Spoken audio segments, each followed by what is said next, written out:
Asia Pacific region, and I'm really excited to be your host today. This week on World Mangrove Day, the Global Mangrove Alliance published the State of the World's Mangroves. This was an incredible report and the first ever compilation of everything we know about mangroves. Not only is it informative and a one-stop shop for mangroves, but incredibly beautiful as well. And it shows everything that we can do to save these incredible ecosystems. So what did we learn from this report? Simply put, we're not doing enough to protect these critical coastal ecosystems. But the good news is that we still do have time to act. Even though there has been a slowdown in the rates of loss, humans still continue to be the #1 threat to mangroves in so many different ways. So the State of the World's Mangroves was written by 100 authors. That's 100 authors from 40 different locations, so all over the world. And today we're really lucky and grateful to have a few authors with us to discuss the report and the way forward. We're going to meet them in a minute, but first let's watch this quick video that summarizes the report's findings. Thanks.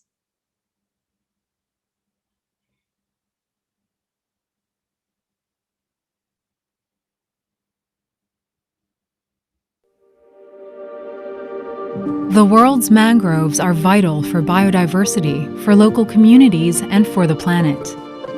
Now, for the first time ever, we have combined the chemistry of collaboration with the power of people and data to create the State of the World's Mangroves. With the help of 100 science, finance, and policy experts, and with stories from 25 countries, it helps us to understand, manage, and protect the world's mangroves. This report is the most accurate, comprehensive, and up-to-date review of mangroves ever compiled. It is a blueprint for action, for increasing protection, and for scaling restoration to help policymakers and to energize mangrove communities while providing a clear roadmap to 2030. It reveals declines in mangroves worldwide, and it shows how human activity is responsible for 60% of losses. But there is hope. The Global Mangrove Alliance is a worldwide partnership linking NGOs, scientists, policymakers, and local communities to highlight the extraordinary value of mangroves and help reverse their fortunes globally. We are already seeing positive changes, with mangrove loss slowing, and 42% of what remains designated in protected areas. In many places, mangroves are even making a comeback. There is always more we can do, and we must act now to protect and restore mangroves for a blue-green recovery. That means making mangroves central to government policy and empowering local communities to care for them. We can turn the tide, and by bringing science, policy, and communities together, we can provide a better future for mangroves and for ourselves. To find out more, download the State of the World's Mangroves.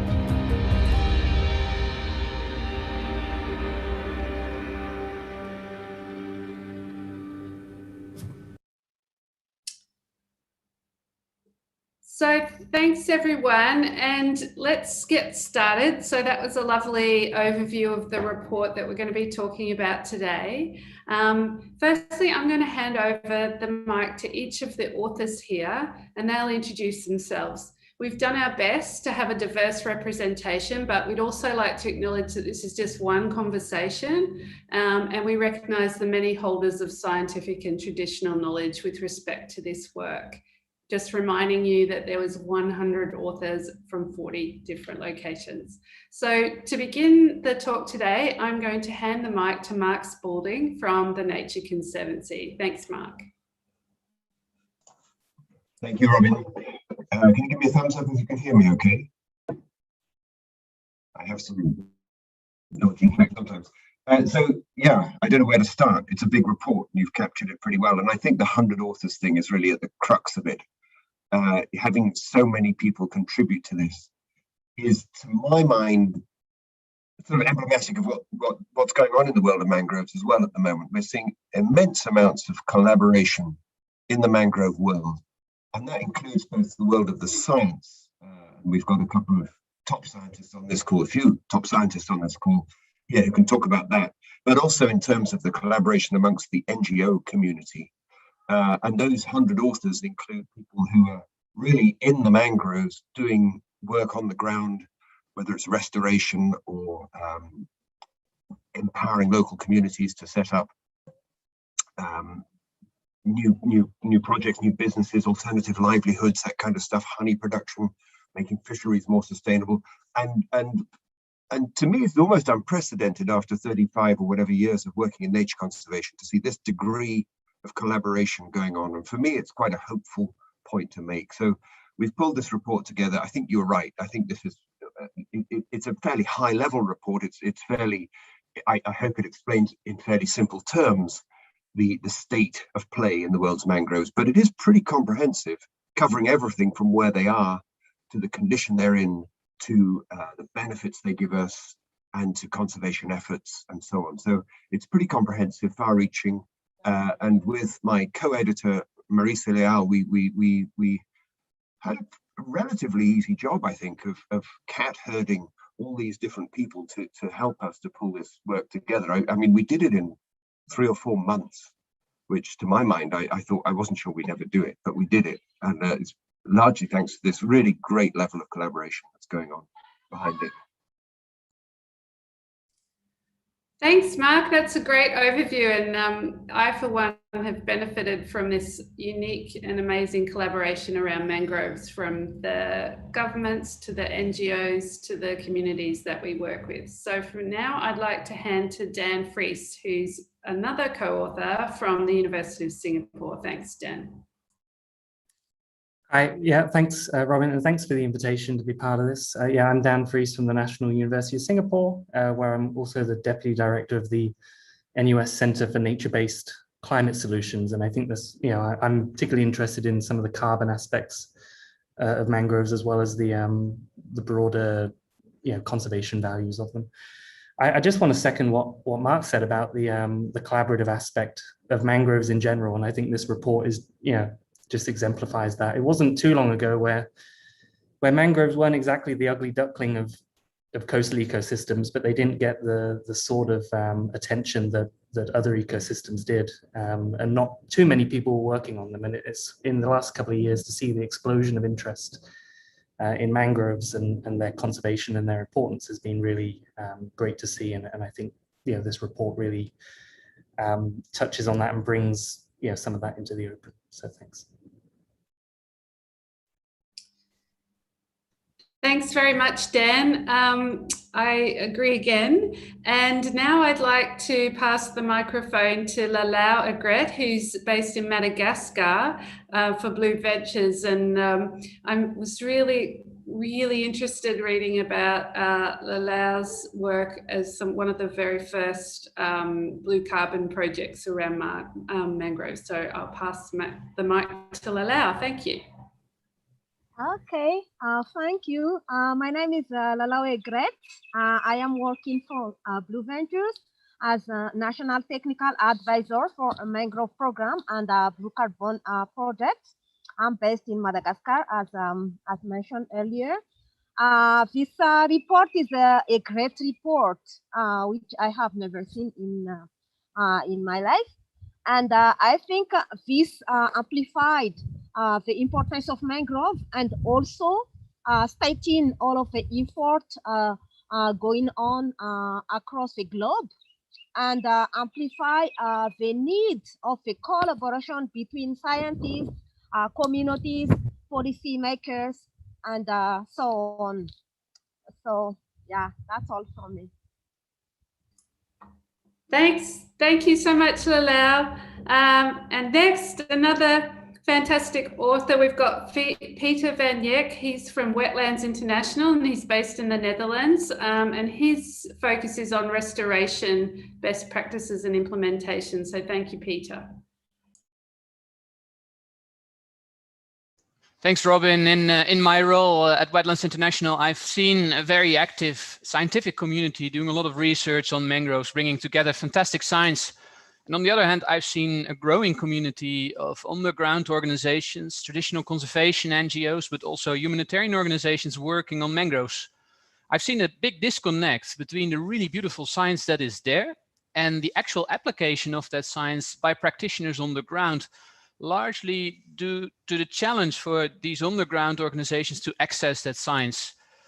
I think the State of the World's Mangrove report provides very important background information, facts and figures that provides very valuable information that can drive both policy and practice.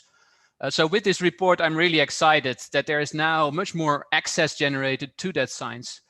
Maybe in that light, it's also interesting to say that the report is based on what we call the Global Mangrove Watch platform, which is an online data sharing system where we bring together all kinds of remote sensing data that provide both geospatial, temporal data about how mangroves are doing, showing trends in their status and distribution.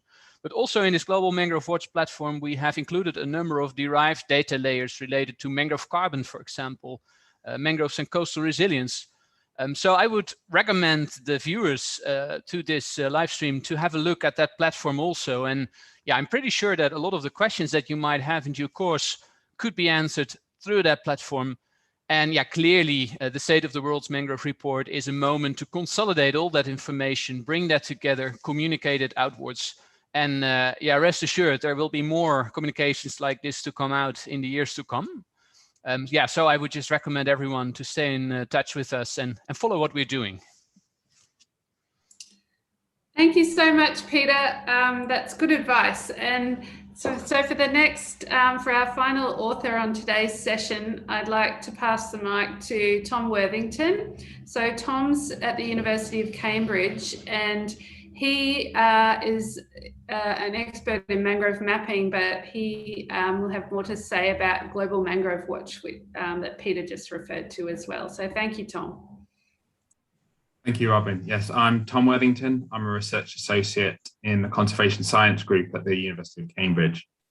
My research and where I've been involved in the State of the World's Mangroves is around mapping global restoration and conservation opportunities for mangroves. And I've also been involved with producing a number of the data layers that will be included in the Global Mangrove Watch platform that Pieter mentioned. As others have said, I think the report shows this real strength across the mangrove community to bring together both scientists, NGOs and practitioners to try and work towards best practice in terms of mangrove conservation, but also restoration. Thanks so much, Tom. So now we've got all our panel introduced, and you've seen a lovely taster through that video of the report. We're going to now ask some questions to our authors. You can send us a question if you have one in the comments on this YouTube page or via Twitter at Mangroves. But we'll start with a question that's been sent. And it's a broad question for Mark Spalding. So thank you, Mark, as our lead editor of this report. Can you please tell us how planting of mangroves impacts coastal ecosystems? Thanks, Mark. Actually, for many years, people have been planting mangroves where they had been lost, and occasionally planting mangroves where they never were. And the concept behind planting mangroves is that you can restore mangroves. There's a belief that it's a pretty easy thing to do, but there've also been some terrible blunders in mangrove restoration where people have planted them in the wrong place. They planted them too deep. They planted them on top of seagrass beds and other things, and they have failed. So there's a science behind mangrove restoration, which we really need to learn from and follow and share that knowledge. But done right, mangrove restoration is a tremendous tool, not only for conservation, but actually also for social benefit too. So I guess the focus of my answer would be around that. We can put mangroves. We have the skills. Quite often, it's not about planting mangroves. Quite often, it's about returning the ecosystem framework, the structure, if you like, the geomorphology of the land at the intertidal zone to a place where mangroves will come back on their own. They're quite opportunistic species. These are trees that float. The young plants or the seeds float, and they will settle in new areas once the conditions are right. So quite often, restoration doesn't involve planting. It involves simply restoring the water flows, removing whatever threat was threatening them. But when they are put back, they generate huge benefits, not only for nature, but for people. And we kind of list the benefits, and they've been quite well mapped now. The benefits include huge potential for carbon storage and sequestration, for fisheries enhancement, for the protection of coasts from erosion. They play a role in filtering water, and they're even now quite popular for tourism and recreation. So a huge sort of suite of benefits come from doing this, and it's very doable. So it's kind of exciting and a huge opportunity to think about mangrove restoration, but it needs to be done right. Thanks, Mark. That's great advice about planting them in the right place and in the right way. So the next question is for Tom. Tom, could you please tell us more about Global Mangrove Watch and how that platform provides data and tools for mangrove conservation and restoration? Thanks, Tom. Thanks, Robyn. Yeah, so the Global Mangrove Watch platform that Pieter mentioned earlier brings together a lot of the spatial data on mangroves that have been created from partners across the Global Mangrove Alliance and from other institutions. And what you can do within the platform is display a range of maps that show things like how mangrove areas changed over time. So from there, you can start to identify areas where mangroves have been lost or potentially where they're starting to return. There's new tools such as the change alerts, which allow you to identify in really recent change in mangrove loss. So this provides kind of an opportunity for conservationists to go out into the field and understand what's leading to this change and potentially implement solutions. In the State of the World's Mangrove Report, we see there's an example from Guinea where scientists from Wetlands International were able to go out into the field and see what led to this change in the mangrove area, almost within kind of a couple of months of it happening. There's also data on things like the structure of mangroves, so the height and their size, from which you can kind of estimate how much carbon is being stored, which is really important when we think about things like climate mitigation and adaptation. We're building on this platform, so we hope to bring in more data around fisheries enhancement and how mangroves are supporting coastal fisheries, their protection from storms, but also areas for tourism. And if you pull together all these pieces of information, you get an indication of areas that need to be conserved or that could potentially be restored if the conditions are right, as Mark was suggesting. And this will help to protect both mangroves and their wildlife they support, but also all the benefits they provide to coastal communities. What's really exciting is the platform allows users to select the information for the area that they're interested in by just simply drawing a sort of shape around that and extracting that information. As we move forward with the platform, we hope to have more tailored information that allows users to get sort of data for the bits they need. So they don't need expensive geospatial software, but they can output information that might be useful for planning, conservation, and restoration. Thanks so much, Tom. That's super useful. And the next question, I'm going to pivot to Pieter. Pieter, the report mentions that many restoration projects are currently not successful. So could you give us some advice about what we can do to change this? Thanks, Pieter. Yeah, I think Mark also referred to this already, that there's a lot of restoration going on in many parts of the world, and it got a big boost after the tsunami in 2004 in Southeast Asia, where people realized that you need mangroves to build your coastal resilience. But unfortunately, many people equate mangrove restoration to planting as many trees as possible in a short period of time, without actually taking into account what those mangroves need in order to thrive and to turn into a fully functional forest. And there's been a few review studies in Asia mostly, for example, in Sri Lanka and in the Philippines, and Comparing like dozens or maybe hundreds of different projects, the results were quite staggering in that in extent of 80% of those projects turned out to fail in the long term, either because all the trees died or because there was no functional forest in the end that provided all the original functions in terms of services and biodiversity. This is quite shocking because it means that out of the tens of millions of euros that have been invested in mangrove restoration, a lot has literally been thrown into the sea. But the science is there, as Mark also mentioned. Understanding what mangroves need in terms of hydrology, soil conditions, soil chemistry, sediment dynamics, understanding that and integrating in your restoration measures that create this enabling environment for mangroves to thrive is very important. And indeed, as Mark said, in some cases, you do need to plant trees as part of your restoration effort because there will not be a natural recruitment happening in the area. But there are also many cases where restoration doesn't require active planting and where you can let nature do the job itself.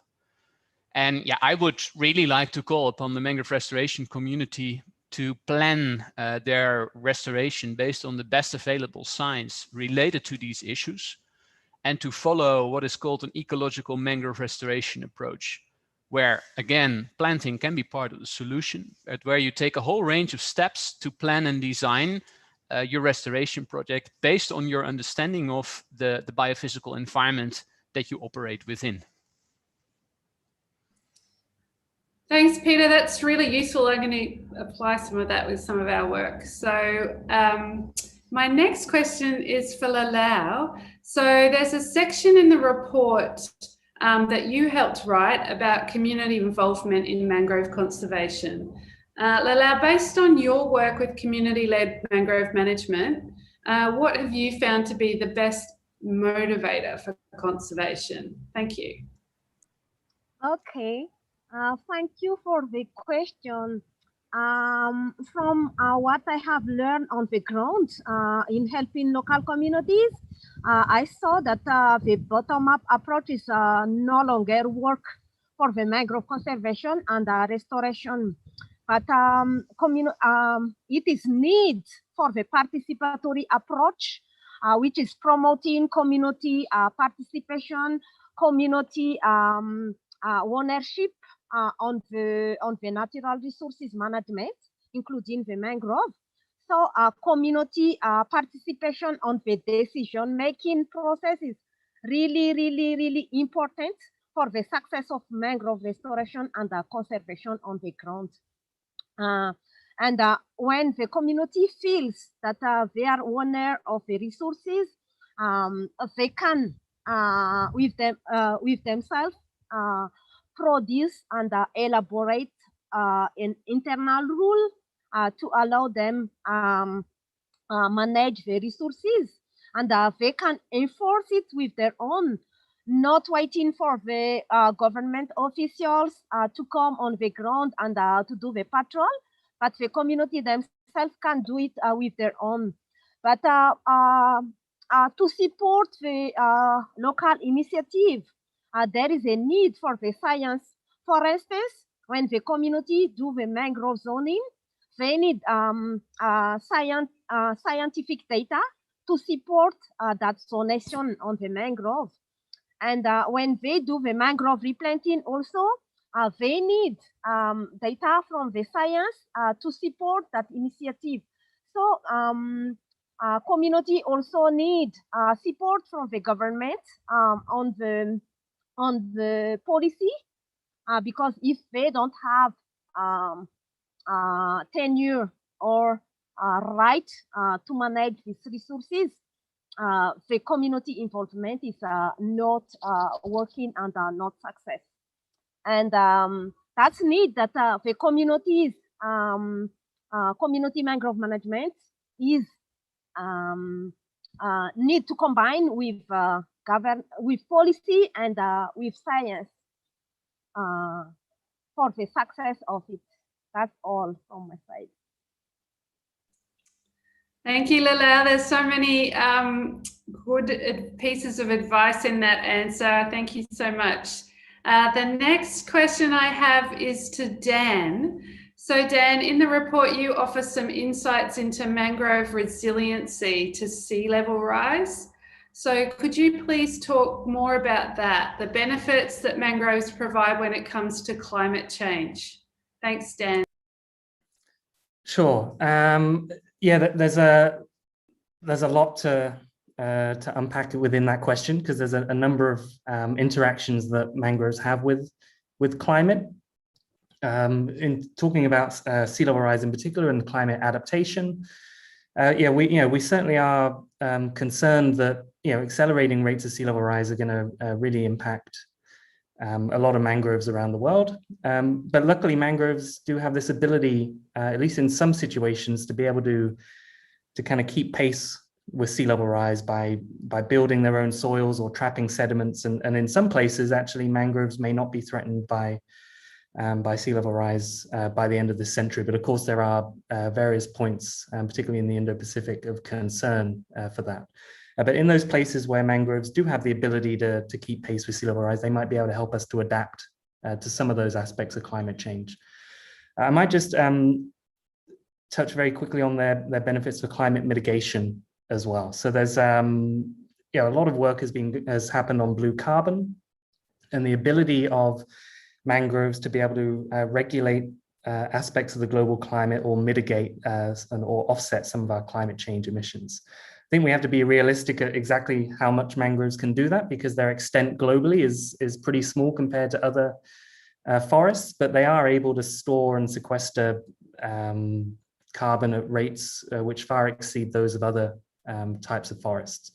So in places where we can protect mangroves, they can make this kind of small but meaningful contribution to offsetting our greenhouse gas emissions. And for particular countries, mangroves can actually contribute as a few up to 10% of the nationally determined contributions to the Paris Agreement. Thanks. Thanks, Dan. 10% is significant, that's for sure. So thank you for those insights. Now I'm going to start addressing questions to the panel. So we've heard from each of our panelists about their specific expertise and mangrove work in depth. So now I'd like to go to some all panel questions that have come through. So from each of your perspectives, I would like you to think about what are you and the Global Mangrove Alliance more broadly doing to promote best practice in mangrove restoration. So if any of you could talk to that, that would be awesome. And think about anything that you have done or that you really think is best practice. So would anybody like to answer that question with an example? Just go off mute. Oh, Tom's off mute. Thank you, Tom. Yeah, so as a kind of project that stretches across the Global Mangrove Alliance, I think this brings back to some of the points Mark and others have made earlier on about this collaboration across kind of scientists, NGOs and practitioners. We're developing a tool called the Mangrove Restoration Tracker tool. And what it allows users to do is learn about other restoration projects and see which projects have similar underlying physical or kind of socioeconomic conditions.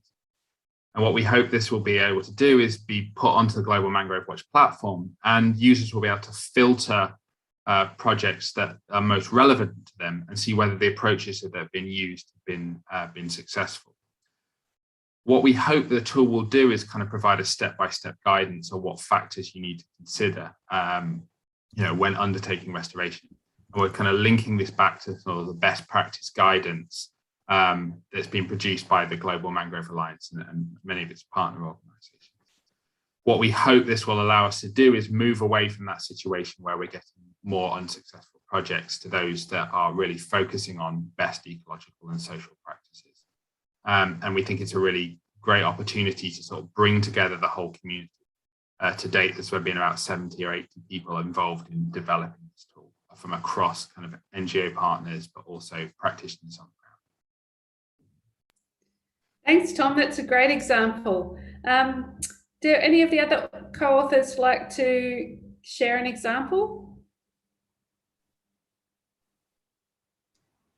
Pieter, thank you. Yeah, so at Wetlands International, we really believe in the power of using projects on the ground to demonstrate these kind of best practice approaches. Usually it doesn't help very much if you just tell from the outside how other people should do things differently. So we have a mangrove restoration program going on now in several countries, in Guinea-Bissau, in Tanzania, in Indonesia, and the Philippines, where we select degraded former mangrove landscapes together with local NGOs, political partners, and where we apply this ecological mangrove restoration approach in those landscapes in collaboration with these partners on the ground, so that they, from the start, are an owner to the project, and so that we can collectively learn how different types of approaches yield success and how we can improve the way of working that's in place in a given country. To us, there's several dimensions to that. One is really testing out how can we mainstream this ecological mangrove restoration approach and bring a broad community on board in implementing it. But there's also a second challenge in the mangrove restoration world, which is that while there is a lot of restoration going on, it doesn't necessarily always take place at the scale that is required to really restore functional mangrove landscapes connected to other ecosystem types. So often it's like 10 hectares here, maybe 20 there, rather than really fixing a large-scale degraded landscape. So we use those four sites, those four countries that we work in as a starting point to develop those landscape propositions and develop business cases to really scale up the demonstration activities that initially start at a small scale, with the ambition that once we secure the funding for it, we can ultimately, for each site, restore thousands, if not tens of thousands of hectares.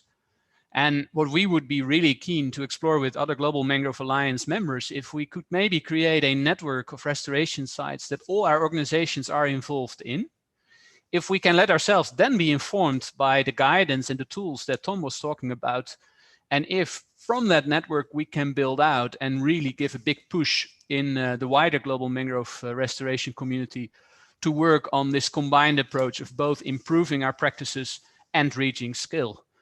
So I would be very excited to explore with others if we can build out such a network, team up and learn from each other and exchange experiences between these projects.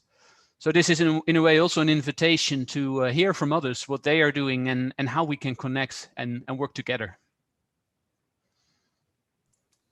Thanks, Pieter. That's a great example and a call to action and a call for even more than the 100 people who've already kind of co-authored be more involved in this. So thank you for that. Does anybody else have any ideas about mangrove restoration? Please let me know.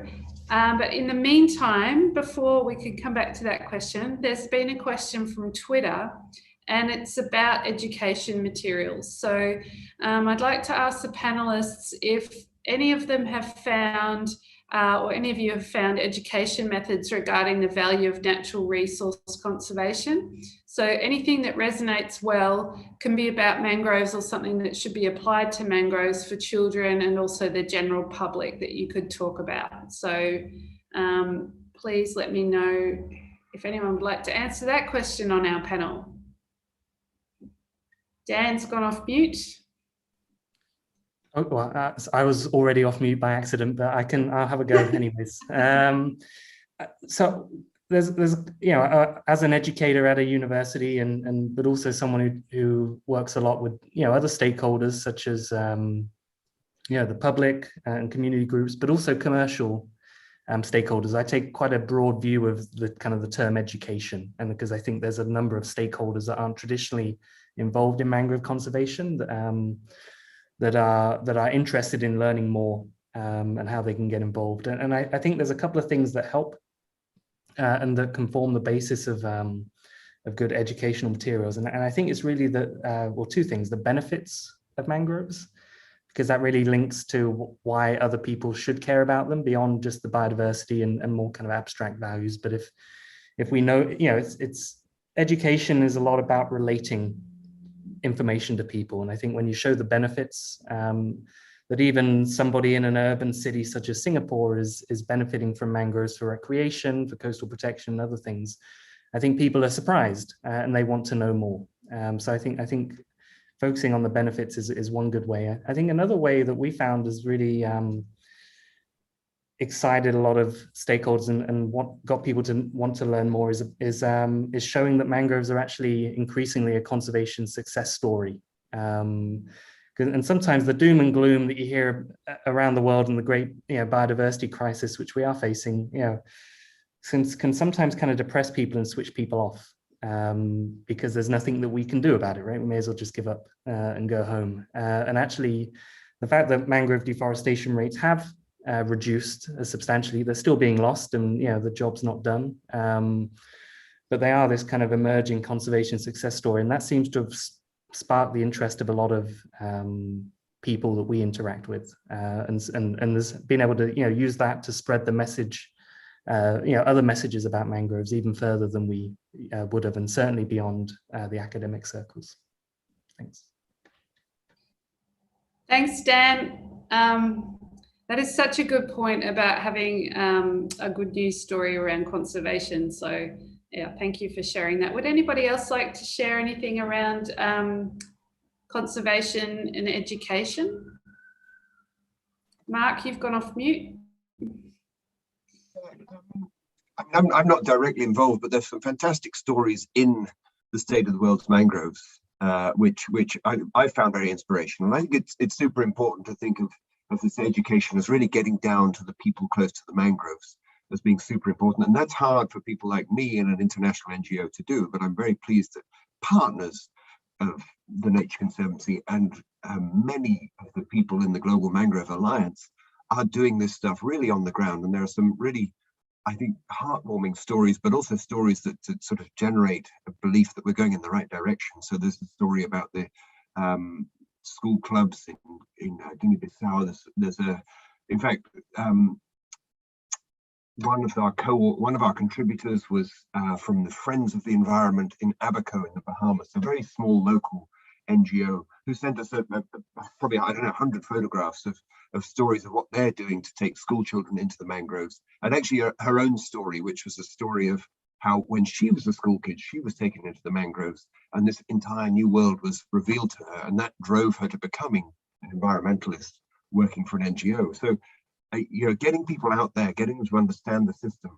One of the GMA partners is the Mangrove Action Project, who've really made this a key part of their work to reach out and educate across many countries. Another partner is Rare, and there's a funny picture in the report actually of one of their outreach tools is a mascot for the mangroves, which is basically a person dressed up as a mangrove.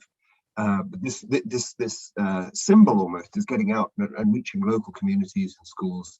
And so I think all these stories, there's another story from getting mangroves into the school curriculum in China, in Shenzhen, where once again, you're getting people right from the youngest level upwards to understand the importance and the excitement and the beauty of these communities. And then you're creating that groundswell, which will ensure that the future generations respect these critical ecosystems, perhaps more than we are now.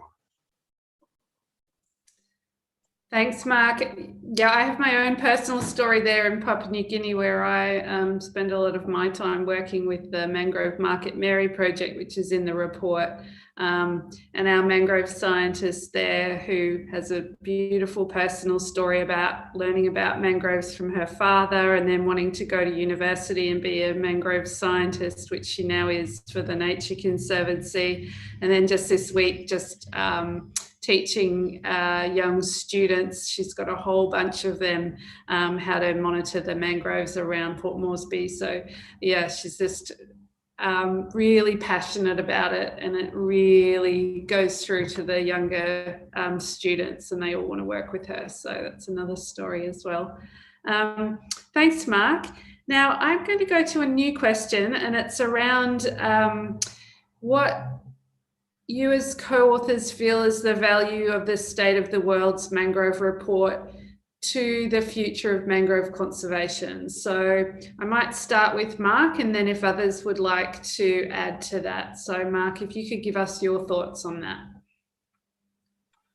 I think the point of this, the State of the World's Mangrove Report 2021 is that it's setting a marker in the ground.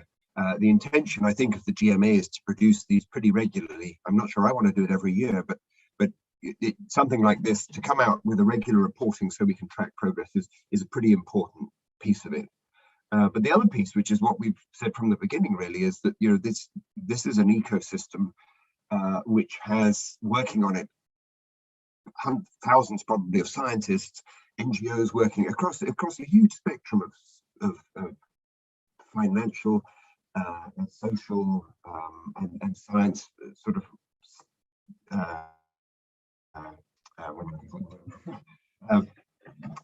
areas of expertise, I suppose. And so it's a very diverse community of people. And what we're trying to do with this report is trying to pull all that together, because everything seems to connect to everything else. So in the finance world, for example, there's lots of really innovative new financial mechanisms which might enable local communities to support their mangroves through. It might be through carbon investments, it might be through other payments for ecosystem services. So there might be all sorts of tools which might just tip the balance from a community deciding to convert its mangroves into aquaculture ponds, into saying, no, we need these mangroves because of that. But they need access to the science, they need access to the experience of others. And so we need to create this connectivity. And I think the GMA, the Global Mangrove Alliance, is doing that really, really well. The science community also has the Mangrove Specialist Group, which is another group of scientists who are linked to the GMA. And all of these groups connect out across the ground. So I think this is just a condensation of all that's going on, but by trying to sort of pull it into one relatively short, relatively simple framework, I hope it provides that ability to people to see what's going on, to see the whole spectrum and to connect across and to get those updates, which I think would be really exciting. I think Dan just mentioned, this is potentially an ecosystem of great hope, potentially a good news story. We're not there yet, but actually it'll be fascinating to track that over the years. Thanks, Mark. All for good news stories. And you mentioned around kind of that connecting and the education piece and going, like, connecting communities, etc., with the science. And I think Lalao might have some good kind of insights around that with her work in Madagascar. So I'll pivot to Lalao. Thank you, Lalao. Okay, thank you. I would like to add on the education material. In Madagascar, we are developing a mangrove curriculum for school children at the primary school. And we train the peer educator on this curriculum, and they teach it at the primary school. And we are collaborating with the Ministry of National Education in Madagascar on this curriculum. We validate it with the national government, and the curriculum is currently used across Madagascar for the mangrove, because you see, not everyone in Madagascar knows mangrove, and this curriculum helps them to learn about the mangrove, the importance of mangrove, about the benefits on mangrove. Without that curriculum, they wouldn't know more about the mangrove and the importance of the mangrove conservation. Yes. Thanks, Lalao. That's a great example. And yeah, I see so many, there's so many similarities across the different countries we're working in, but just that real importance of connecting government, community, and our science community and our NGO community. And there's different ways of doing that, which is so, there's so many great examples throughout the report. Now, this is interesting because I want to pivot now to the world leaders. So we're going from thinking about communities now to world leaders. So we're about to head into a pretty busy few months convening to address the converging crises we're facing. There's various big global meetings coming up around conservation and other things. So I'd like to let each of our co-authors think about a final thought. So if you had just 30 seconds to a minute with a world leader to talk about mangroves, what would you say? So I want each of the co-authors to think about that, and we'll put our illustrious leader, Mark, on the spot to go first. So thank you, Mark. Yeah, no time to think. I have a slide which I use in some of my lectures, which is a picture of the value of mangroves compared to the value of conversion to aquaculture. It was a paper produced quite a few years ago, and it appears to show that aquaculture is far more valuable than mangroves. You've got these two bar charts, and it's showing the value of mangroves, the value of aquaculture. But what it didn't do is take into account all of the values of mangroves. It just measured the value of mangroves as a source of timber. And also it didn't take into account the fact that the aquaculture was massively subsidized by government grants. So of course, aquaculture won every time. And it's a very impressive sort of visualization of, I think, one of the challenges we have. Once you take out the government subsidies, once you add in the additional values of the carbon, of the fish stocks, of the coastal protection, suddenly the graphic completely reverses. And the mangroves are worth, I think, I don't know, 50 times more as mangroves than they are as aquaculture ponds. And I think that's the message which really sinks home. If you can just get through to people that these aren't just these fringe communities which can be rapidly sold off and converted to aquaculture ponds without any impact. They have a huge value, and we just need, the science is strong enough that we can actually deliver real numbers now to convince people that, you know, just stop. Any destruction of mangrove pretty much is completely senseless. It doesn't make, there's no logic to it at all once we understand their value. And you got that in within a minute, Mark, so well done.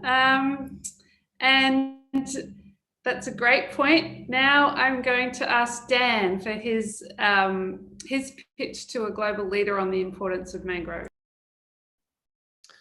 Yeah, thanks. If I had a world leader in front of me, I think there's probably three things I would say to them. I'd say, first of all, I'd say thank you, because they have, our world leaders have been doing a lot on mangroves. And even, the last week, I've seen 2 announcements in the Philippines and Costa Rica about national scale protection legislation. And we see that with many countries now. So, so I'd say thank you for taking mangroves seriously and building on that momentum.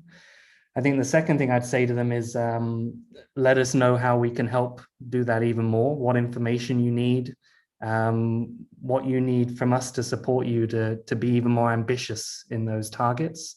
And particularly as we go into some of these kind of global conventions with big, ambitious targets for conservation.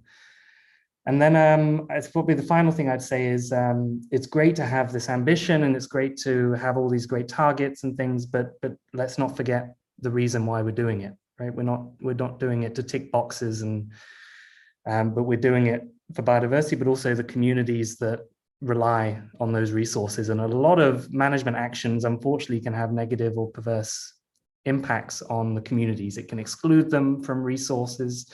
It can push them out. It can have other negative impacts, all in the name of conservation. And I think, let's not forget why mangroves are important in the first place. It is for those communities around the tropics that rely heavily on them.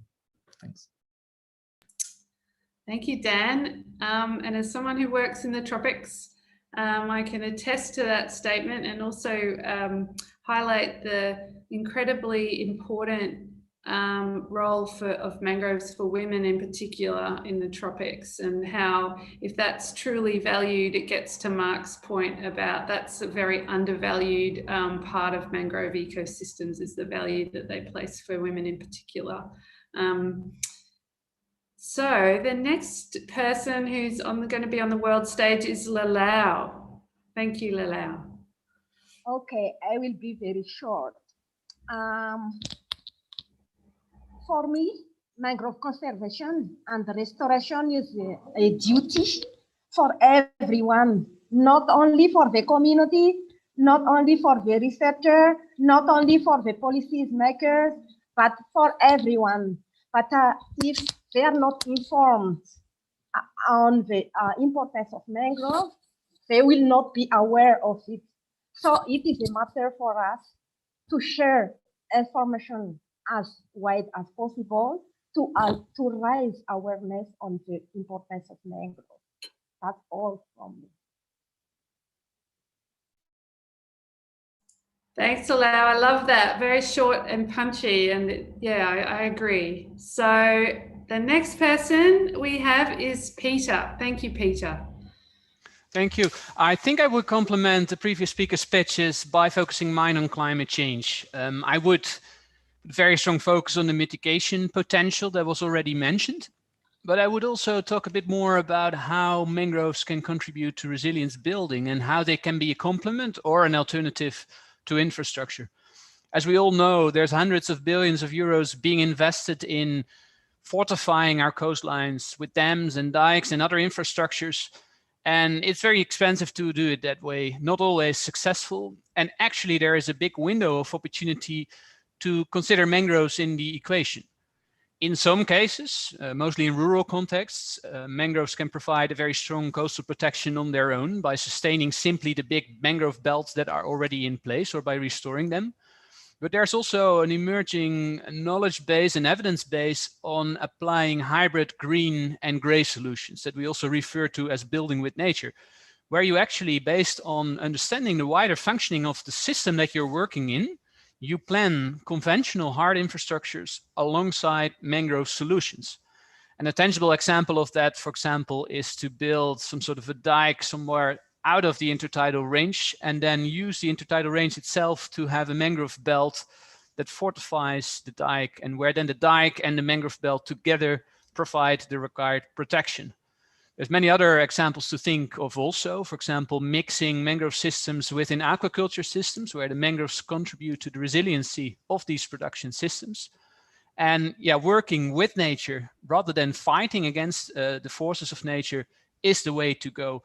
And even if we were to able to kind of redirect 10 or 15% of current investment in coastal infrastructure development into these nature-based solutions, we have fixed one of our biggest challenges, which is actually the need to repair our coastal environment at scale. So hopefully they will listen to that and move ahead in designing these kind of solutions on a larger scale. What a great world it would be if we can move this forward at a quicker rate. So thank you, Pieter. I like the idea of working with nature instead of against it. And now I'm going to ask Tom for his 30-second speech to a world leader about mangroves. Thank you, Tom. Thank you, Robyn. I think I would reiterate the thoughts of some of the earlier speakers. I think we're in a very good position to benefit from all the work and research and implementation that's been done by scientists, NGOs, and practitioners around the world that provide us with good examples and information on the value of mangroves, on their importance to conservation, but also how we can restore them. Backing up what Dan has said, I think we should take advantage of kind of the positive news stories that are coming out and the optimism around mangroves and their value to people.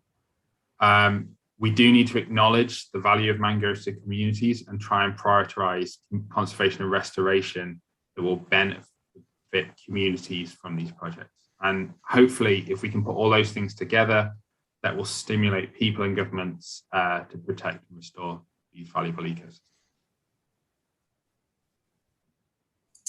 Yeah, thanks, Tom. I think all 5 of our speakers have given some really valuable ideas about what we could do and why mangroves are so important and why it's actually would save us money to invest more in them. So for me, I've learned a lot today, and I'm really appreciative of this opportunity to hear from each of these authors.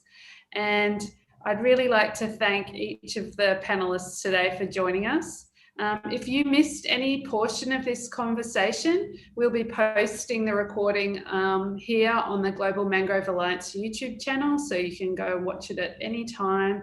You can email or contact the authors if there's anything in particular that you're interested in or that sort of is related to the work that you're doing. And please don't forget the State of the World's Mangroves report. So you can find that online at mangrovealliance.org. And you know, I'm really impressed by this report, the amount of work and research and thought that's gone into it. But as Mark and the rest of the panelists have shown today, that spirit of collaboration. So for me, we all learn more because we're all working together. So for me, it's been such a pleasure to be involved in mangrove conservation because of that. And I have some real personal examples of working with many of the authors on this report to help us make our work better in the Pacific around mangroves. So thank you so much, everyone, for joining us. And please keep in touch and keep connected through this report and the other resources that everyone shared today. So thank you, everyone.